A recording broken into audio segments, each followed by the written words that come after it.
एक पति अपनी पत्नी की हत्या कर पूरी रात उसके साथ सोता रहा। आखिर ऐसा क्या हुआ जो एक पति ने अपनी पत्नी की हत्या कर दी और पूरी रात उस पत्नी की कौली भर कर के प्यार करता रहा। ये पूरी सच्चाई जानने के लिए आप हमारी वीडियो को अंत तक जरूर देखें। नमस्कार, मैं हूं रितेश कुमार। स्वागत है आप सभी का सच्ची घटना यूट्यूब चैनल में।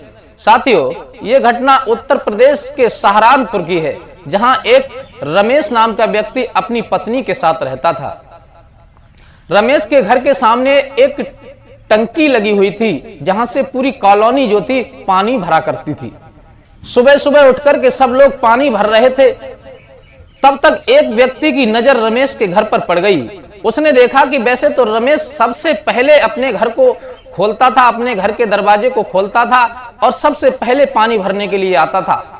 लेकिन आज तो ना तो रमेश का घर खुला है, गेट खुला है, और ना ही रमेश दिखाई दे रहा है। आखिर बात क्या है? उस व्यक्ति ने जाकर के रमेश का दरवाजा खटखटाया। उसके अंदर से कोई रिस्पॉन्स नहीं आया, कोई जवाब नहीं आया।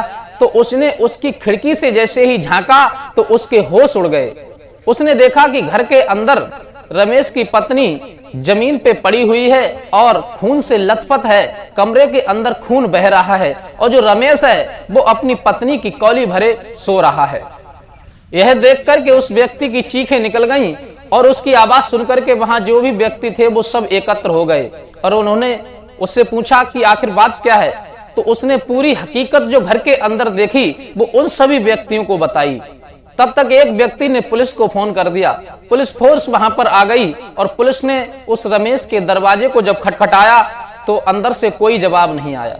तो पुलिस ने रमेश के दरवाजे को तोड़ करके जब अंदर प्रवेश किया तो क्या देखा कि उसकी पत्नी जमीन पे पड़ी हुई है। लाश जो थी खून से लथपथ है, कमरे के अंदर खून बह रहा है और रमेश अपनी पत्नी की कौली भरे हुए सो रहा है।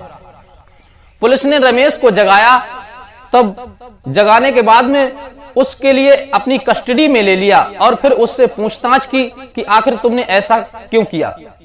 पुलिस ने तत्काल रमेश की पत्नी की लाश को पोस्टमार्टम के लिए भेज दिया और रमेश से जब पूछताछ की कि आखिर तुमने ऐसा क्यों किया, अपनी पत्नी की हत्या क्यों की, तो रमेश ने बताया कि मेरा नाम रमेश है और मेरी पत्नी का नाम लक्ष्मी है। मैं एक आयकर विभाग में कार्य करता हूं और मेरी पत्नी होमगार्ड की नौकरी करती थी। हमारा विवाह 20 साल पहले हुआ था, लेकिन हमारे बीच में कोई बच्चा नहीं था। इसी बात को लेकर के हम दोनों के बीच में विवाद रहता था, हमेशा झगड़ा बना रहता था। 8 नवंबर की रात को जब मैं घर आया तो मैंने अपनी पत्नी से जब खाना मांगा तो उसने कहा कि जब तुम्हें भूख लगती है तो तुम बाहर से खाकर के क्यों नहीं आते, घर में आते हो और आते ही खाना मांगने लगते हो। मुझे इस बात से बहुत गुस्सा आया कि आखिर पत्नी, मैं बाहर से आया हूं और पत्नी घर में मुझे खाना नहीं दे रही है। मैं आग बबूला हो गया अपनी पत्नी की बात सुनकर के और मैंने एक डंडा उठाया और पत्नी के सर में मार दिया। और मेरी पत्नी के सर में इतनी गहरी चोट लगी कि उसके सर से खून बह निकला। मैंने सोचा कि मैं इसे हॉस्पिटल लेकर के जाऊं, अगर ये ठीक हो गई तो ये मुझ पे केस करेगी, सही रहेगी, ये मर जाएगी, क्योंकि 20 सालें हो गई इसके साथ रहते रहते, कोई संतान नहीं है, कोई बच्चा नहीं है। आखिर कब तक इसके जुल्म सहता रहूंगा। जब मैं घर आता हूं तो ये झगड़ा करती है, कलेश करती है, ना तो कोई संतान है ना कोई। मैंने सोचा इसे मर जाने दो, इसलिए यही सोच करके मैं इसे अस्पताल लेकर के नहीं गया। लेकिन जब मेरी पत्नी तड़पने लगी, सांसें, आखिरी सांसें भरने लगी, तो मैं इसके पास बैठ गया और मुझे इस पर तरस आया। मुझे अपनी पत्नी पर प्यार आया कि आखिर जैसी भी थी लेकिन थी तो अपनी पत्नी।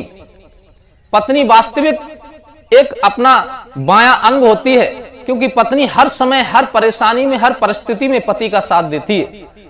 तो मैंने विचार किया कि अब क्या करूं, अब तो ये मर चुकी है। जब मेरी पत्नी मर गई तब मैं बैठ करके बहुत रोया, बहुत पश्चाताप किया मैंने कि आखिर अब क्या करूं मैं। मुझे अपनी पत्नी पर बहुत प्यार आया तो मैं अपनी पत्नी को छोड़ना नहीं चाहता था, अपनी पत्नी के से अलग नहीं रहना चाहता था। इस वजह से मैं अपनी पत्नी के पास लेट गया और उसकी कौली भर करके बहुत सारा प्यार करता रहा, अपनी पत्नी को चूमता रहा, अपनी पत्नी को प्यार से देखता रहा। लेकिन इस टेंशन में मुझे नींद नहीं आई। पूरी रात मैं जगता रहा, अपनी पत्नी को निहारता रहा, देखता रहा। लेकिन जब सुबह 4 बजे तो मुझे नींद आई और मैं सो गया।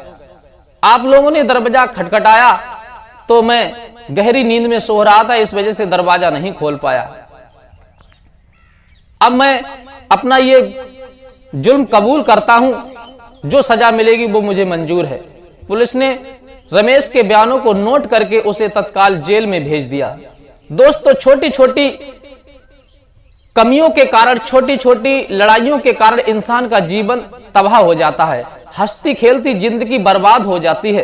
पति पत्नी का रिश्ता तो इतना पवित्र रिश्ता होता है, इतना प्यार होता है कि हर दुख सुख को पति पत्नी मिलकर के सहन कर लेते हैं। पति पत्नी एक दूसरे के लिए ही बने होते हैं। परमात्मा ने ये रिश्ता बनाया है, एक दूसरे के लिए ही बनाया है। हर रिश्ता अलग हो जाता है, लेकिन पति पत्नी का रिश्ता एक ऐसा होता है जो कभी अलग नहीं होता, हमेशा साथ रहता है। और जीवन में जीने का सच्चा आनंद जब ही होता है जब पति पत्नी मिलकर के एक साथ रहें। छोटी छोटी बातों पर ना तो झगड़ा करें, ना कलह करें। अगर छोटी छोटी बातों पर आप झगड़ा करेंगे, कलह करेंगे, तो पत्नी का तो जीवन बर्बाद होगा ही, साथ में आपका भी जीवन बर्बाद होगा और आपके जो बच्चे हैं साथ में उनका भी भविष्य खराब होगा। इसलिए आपसे निवेदन है कि घर में छोटी छोटी बातों पर झगड़ा कलेश ना करें। कोई बात है तो उसे आपस में मिलकर के सुलझाएं। कोई भी गुस्से में आकर के कोई ऐसा कदम ना उठाएं जो आपको जीवन भर पछताना पड़े। अगर आपको हमारी ये वीडियो अच्छी लगी तो हमारे चैनल को सब्सक्राइब जरूर करें, क्योंकि मिलते हैं किसी अन्य घटना के साथ। तब तक के लिए नमस्कार।